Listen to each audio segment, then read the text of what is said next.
Hi there, my name is Terry Hoknes.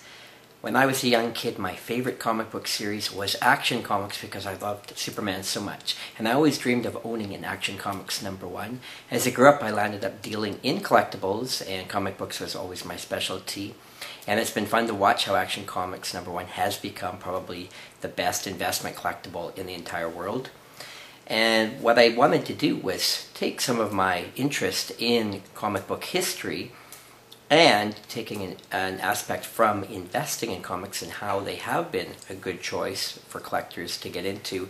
And so I started compiling information from all the best sources.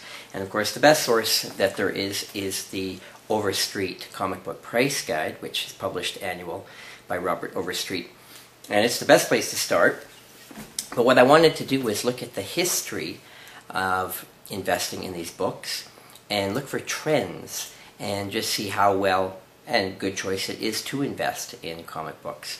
And so what I've done is I've taken all this information and I've started compiling a series of books that specializes in specific topics, genres, or specific titles.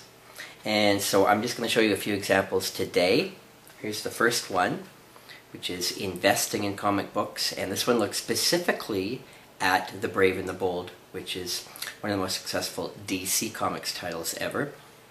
And so the pattern that I've created for this series of books is to start off first of all with just a basic overview of the history of investing in this particular series. We use Overstreet Price Guide statistics for various years to show the trends over the years. And it's quite fun to see such things as Brave and the Bold, number 28, which is a major key issue. In the first price guide was only $5, and this year jumped up to $16,000. And that's just one interesting thing you can have fun by looking at the trends and watching the upward growth in prices of these comics over the years. So I look at all the key issues for this particular series, basic market report, look at some trends that have stayed the same, and I also look for things that have changed over the years. And then from that, I usually break into about roughly 30 of the key issues for a particular series. In this case, we look at the oldest Brave and the Bold issues. So we look at number 1, and I give a large cover image of each issue. Also, there's a breakdown of some of the key information for the issue, such as artist, writer, first appearances, anything important about the comic. But then I also go in and I break it down into showing how many copies have been sent in to get graded by CGC, and then I also look closer at how many high-grade copies are there. And then as an auction source, I use Heritage Auctions, a database of sales, because they have sold probably 1 million comics in the last decade. So we get a good idea. So if we just use Brave and the Bold number 1 as our first sample here, we'll see that CGC has 38 copies have been given a universal grade, but 0 copies have been given a grade of 9.0 or better, which gives us an idea of how scarce it is in high grade. And then Heritage in the last decade has sold 19 copies. But if you average that out, that's only about 2 copies a year, so it gives you the idea of how scarce this book is, even though it is an expensive book. After that, I break it down and I will give you some year samples from the Overstreet Price Guide for all conditions, right down from good all the way up to near mint. And then I will show the highest sales ever achieved on Heritage Auctions as samples to give you an idea of what people have actually paid for copies on the market over the years. And then finally, the entire census for the book for all copies graded by CGC, including restored copies, autographed copies, etc. So I do this for roughly 30 of the main key issues, and that's looking at truly the most collected ones or the most valuable ones of the series. And then in some of my books I will also break it down and give you a bit of history on the title and its run itself. I also give at the back of each book tips on investing in comic books, some information. If you're new to the hobby, you'll want to know some of this stuff. If you've been in the hobby, some of this might seem common sense. But I give you a lot of tips on what to look for if you're picking something for a good investment. So that's just an example of that book. We're going to flip to another book, which again is in kind of the same format. Investing in Comic Books, The Incredible Hulk. And this is the Marvel series, which began in 1962, ran for only 6 years, and then was restarted again 6 years later. So we look at, again, about 30 of the key issues. Again, we look at some investing tips and how things have changed over the years. And then we have this huge breakdown, for example, of growth over the years to see how the comics have been growing in value over the years.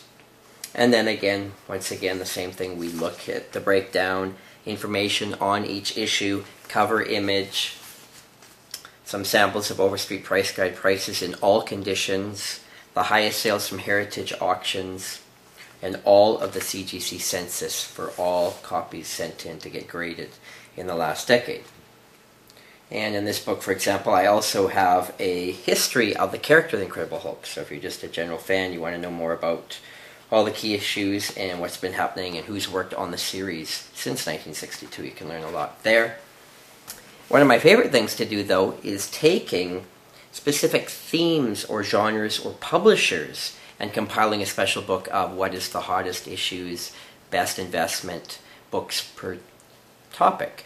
And so you won't find this kind of information anywhere else unless you literally were to take the Overstreet Price Guide and basically rewrite it yourself, which is just about what I did to come up with all this information. So here, for example, Investing in Comic Books, we look at all the horror genre themed comics from Atlas and Marvel Comics. So we start back in 1949 and we go through the whole history. And again, we have a market report that just looks at overall what has been the best horror genre books to invest in and any trends over the years. And again, in this one I have a breakdown. I actually show you 57 different books that are now valued at $800 or more. And so there's 57 of them now. And a lot of things have changed over the years. Because, just for an example, only in 1995, there were only 2 comics that were worth that much. So we've gone from 2 to 57 since 1995. So prices have definitely gone up. Demand is growing for the horror genre. So we look at all the titles. So I also, in this book, give a history and chronology of all the Atlas and Marvel horror comic titles. And there's quite a few of them. In total, I count 23 from the Atomic Age. And then we continue into the Bronze Age, and then we've got 40 more. But the book, of course, because I picked 30 of the most valuable, we land up looking at only Atlas issues in this series, as most of the Bronze Age books are not that expensive yet.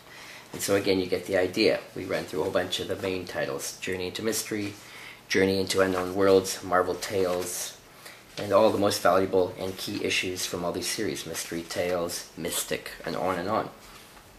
So that just gives you some rough idea. So basically, you know, I'm just a fan of comic books, so I just keep expanding and trying new titles, new compilations of information, and I'm always looking forward to doing this for anyone who's a fan of comics and just wants this information. The information is out there and available, but what I wanted to do was actually have it compiled in one source. You actually have it at your fingertips, basically. There's so much information here. If you're trying to decide as a smart investor what to pick, this is all the information you need to really know what you're getting yourself into, and you can compare it to other books of age, rarity, value, and you have a lot to go through. And so I'm just hoping this is fun for the investor, but also it's good information to have. They say knowledge is power. So that's the whole goal, is just to have a lot of great information here and have it in a way that's never been offered before. So this is my series, Investing in Comic Books. I've been basically doing this for all genres, for all the ages, for the main companies, not just Marvel and DC, and of course all the main titles that people collect. And so of course there's actually hundreds of popular titles from the Golden and Silver Age, so there's lots of good ones to pick from. So I have lots of titles, and I'm continually writing these books and putting them together. So I look forward to hearing your thoughts on these books, and if you're interested in any, please get in touch with me. Thank you.